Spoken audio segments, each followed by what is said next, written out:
you can turn someone who could be a very powerful supporter of your new ownership into an enemy very, very quickly.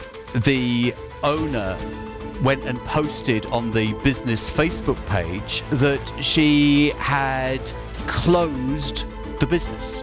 And then customers are saying, oh, that's terrible, I need to go and find somewhere else. Who can you recommend? And it all started to spiral out of control.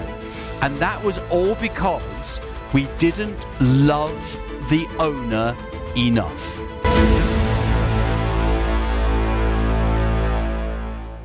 I would always de-risk your acquisition by tying in the seller. And I can tell you this from humbling experience of buying businesses where the seller is exited on the day of acquisition and gets the message that they're not welcome. Now, you can turn someone who could be a very powerful supporter of your new ownership into an enemy very, very quickly. So I remember one deal that we did where this happened, and the owner went and posted on the business Facebook page, and you probably appreciate they're always attached to a personal account, so we didn't have access to the business Facebook page, that she had closed the business. No, she hadn't closed the business. She'd sold the business to us. But she's telling the world. And then customers are saying, oh, that's terrible. I need to go and find somewhere else. Who can you recommend? And it all started to spiral out of control. And that was all because we didn't love the owner enough. Now, the truth of the matter is, once you bought a business, the exit, or the owner who's just sold to you is quite often a little bit of a spare part. And the real truth is, quite often they're quite irritating. I don't know if anyone's ever counted this. They're quite irritating because they still want to do things the old way, and they're saying, why are you doing things the new way? So on paper, the best approach is to say, right, I've bought the business, we don't need you in the business anymore, it's been lovely knowing you, can I have your keys please, goodbye. It's really harsh to do that to someone.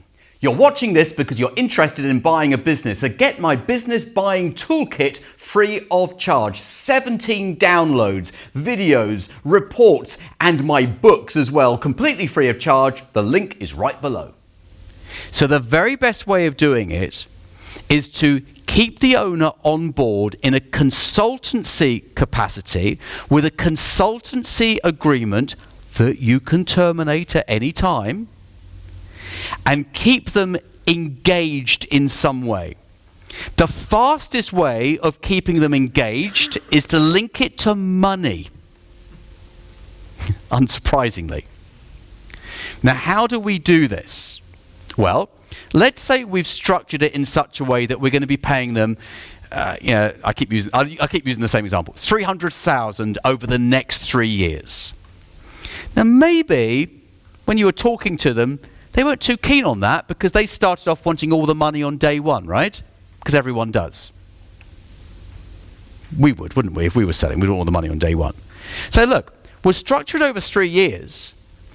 But if you can help me make this business more successful with the contacts that you have, the relationships that you have with the landlords, if you can help me make this business more successful, that will actually speed up the flow of that 300,000 to you. So you might actually get it in the next 18 months. So you said you wanted it faster, right? This is the way to do it. And again, if I could turn back the clock, I would definitely have every seller motivated to help me build the business. You do not want that person in the pub at the weekends bad-mouthing you. Sometimes they don't want the new owner to do better than they did. It's almost a bit of jealousy, envy. They don't want you to do better than they did. So you want to do better than they did. So why don't we align everyone's goals and say, look, I hope you get the money faster. It will speed up as the business becomes more successful, because we'll tie it to the profitability of the business. So look, if you want this in 18 months, then we need to go and win. Let's work it out. We need to go and win, get 10 new contracts with landlords. We need to have an X number of new properties. This is what we need to do. Do you think you could help us with that? And they could effectively become this person going out and winning clients for you.